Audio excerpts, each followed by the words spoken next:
안녕하세요. 안녕하세요. 인류의 위기를 이야기하는 인위적 토크 인제대학교 통일학부 진희관입니다. 경상국대학교 일반사회교육학과 박종철입니다. 처음에 북에서 김정은이 등장했을 때하고 지금 보면 좀 많이 좀 다른 것 같기도 하고 왔다 갔다 변동이 있는 것 같기도 한데 김정은의 체형이 2011년 12월에 취임을 했을 때는요, 상당히 김일성의 이미지를 담기 위해서 고의적으로 살을 쪘다, 이런 저는 느낌이 있었습니다. 2010년 9월 30일 당 3차 대표자 대회에서 처음 사진이 공개됐잖아요. 할아버지를 좀 닮게 하려고 일부러 살을 찌운 게 아닌가. 왜냐하면 형 정철이나 여정을 보면은 그렇게 비만한 체형이 아닌데 일부러 그렇게 만든 것 같다, 이런 생각이 좀 들었거든요. 근데 지금 생각해보면 그때가 굉장히 날씬했던 것 같아요.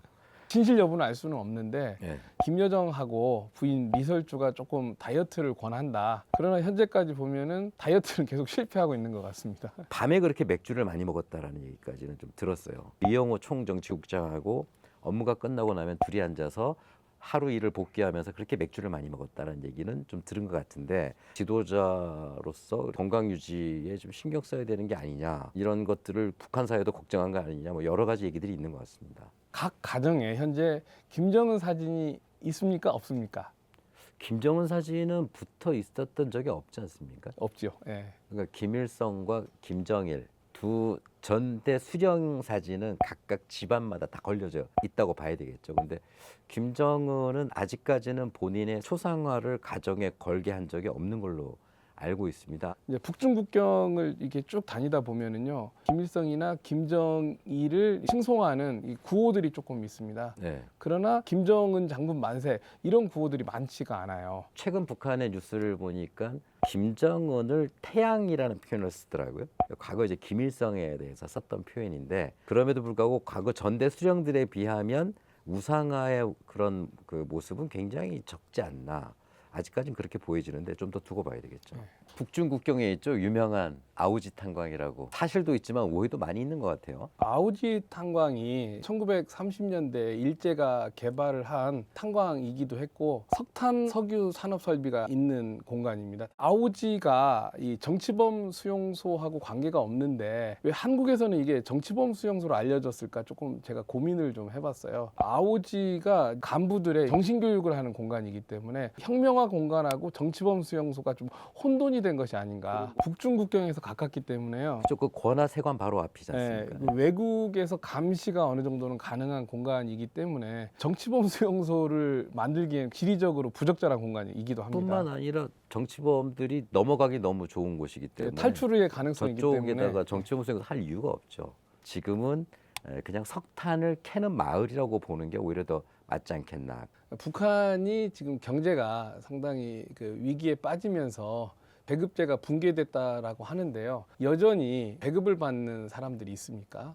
예, 여전히 존재하죠. 고난행군을 거치면서 크게 달라진 게 뭐냐면, 과거에는 국가가 모든 걸 책임지는 1인당 쌀 몇 그램, 옥수수 몇 그램 이렇게 배급을 썼다면, 지금은 생산직에 있는 회사는 모든 직원의 식량을 책임지게 되어 있어요. 근데 생산직이 아닌 뭐 군인도 그렇고 교사라든가 공무원이라든가 그런 사람들은 국가에서 배급을 하고 있거든요. 국가 부분에서 생산하는 물건하고 시장에서 생산하는 물건하고 질의 차이가 상당히 난다라고 합니다.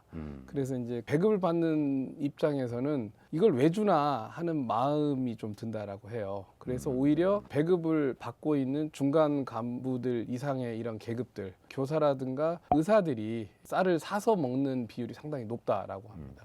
그래서 과거와는 다르지만 여전히 배급제는 남아있다, 이렇게 볼 수 있을 것 같아요. 그러니까 북한의 또 하나의 문제가 이제 격차가 상당히 난다라는 것도 있는 것 같습니다. 북한에 그러면 금수저가 있습니까? 금수저가 있다고 봐야 되겠죠. 왜냐하면 북한을 촬영한, 특히 평양을 촬영한 사진들을 보면은 특별한 관료나 어떤 군인이 아닌데도 불구하고 대단히 고급스러운 차를 타고 다니는 사람들이 촬영이 되거든요. 얘기만 하면 알 수 있는 외제의 유명한 차들이 평양 시내로 활보하고 다녀요. 최근에는 북한판 붉은 돈주들이 생겨나가지고 부자들도 부를 이제 대물림하는 단계가 좀 시작이 된 것이 아닌가. 이들의 계층 계급이 자녀들의 운명이나 또는 직업에도 굉장히 깊이 연관이 되어 있는 것 같습니다. 대물림이 되고 있는 것 같아요. 그런 게 이제 드라마나 영화에서도 많이 나오거든요. 뭐 예컨대 자녀가 대학을 진학하는데 아버지가 도당 고위층이면 남들이 못 가는 수준임에도 불구하고 그걸 넘어서서 갈 수도 있기도 하고 뭐 이런 것들이 드라마나 영화에 나와요. 그런 걸 만드는 취지는 뭐냐면 그래서는 안 되는데 여전히 그런 게 있다. 이런 걸 좀 개선하고 싶다.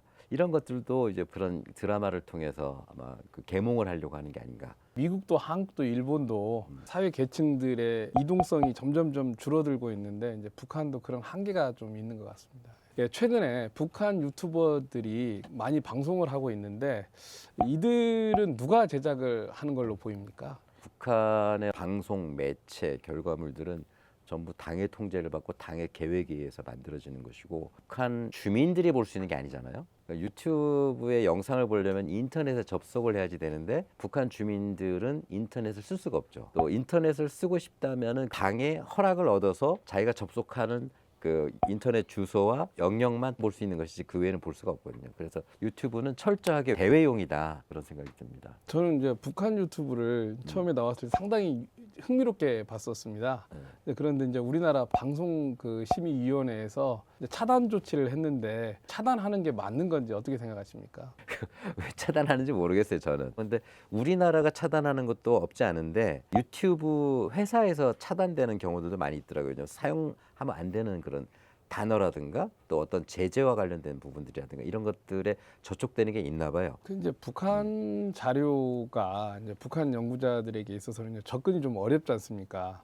근데 요즘 많이 달라지긴 한 게 지금 언론 기자분들도 그렇고 이 북한 전문가들도 그렇고 우회적으로 북한의 그 사이트들을 접속해서 다 보고 있습니다. 노력만 하면은 지금도 뭐 김일성 종합대학의 학보에서 인공위성에 대한 무엇을 분석하고 있는지 곧 바로 찾아볼 수가 있거든요. 제가 봤을 때는 뭐 북한의 이 조선중앙방송이나 유튜브들도 100% 북한의 진실을 전달한다고는 못하지만은 일부인 것만은 사실인데 이제 북한 언론을 좀 개방을 했으면 좋겠습니다. 그러니까 북한의 컨텐츠를 우리가 쓸 수 있으면 좀 좋겠죠. 근데 이제 좀 걱정되는 부분이 뭐냐면 그걸 과연 일반인들이 재밌어 할까? 절대 아니라고 보거든요.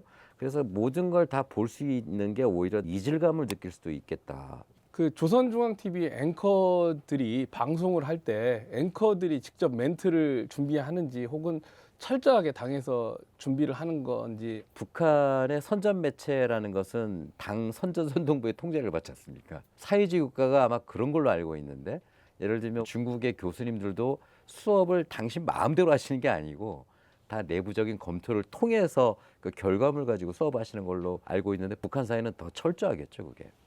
왜냐하면 이게 오래전부터 북한 내부에 굉장히 많은 당권 투쟁이 있었고 특히나 56년 8월 전원의 사건 이후에 딱 방침이 선 것이 당의 기구의 검토를 받지 않고 검열 없이 만들어서 얘기하는 거는 그건 불가능하다 이렇게 봐야 되겠죠. 북한 뉴스는 검토의 검토를 끝냈기 때문에 오보가 적죠. 속보도 잘 없는 것 같아요. 여러분 즐거우셨나요? 저희가 준비한 이야기는 계속됩니다. 내용이 유익하셨다면 구독과 좋아요, 알림 설정 부탁드립니다. 감사합니다. 감사합니다.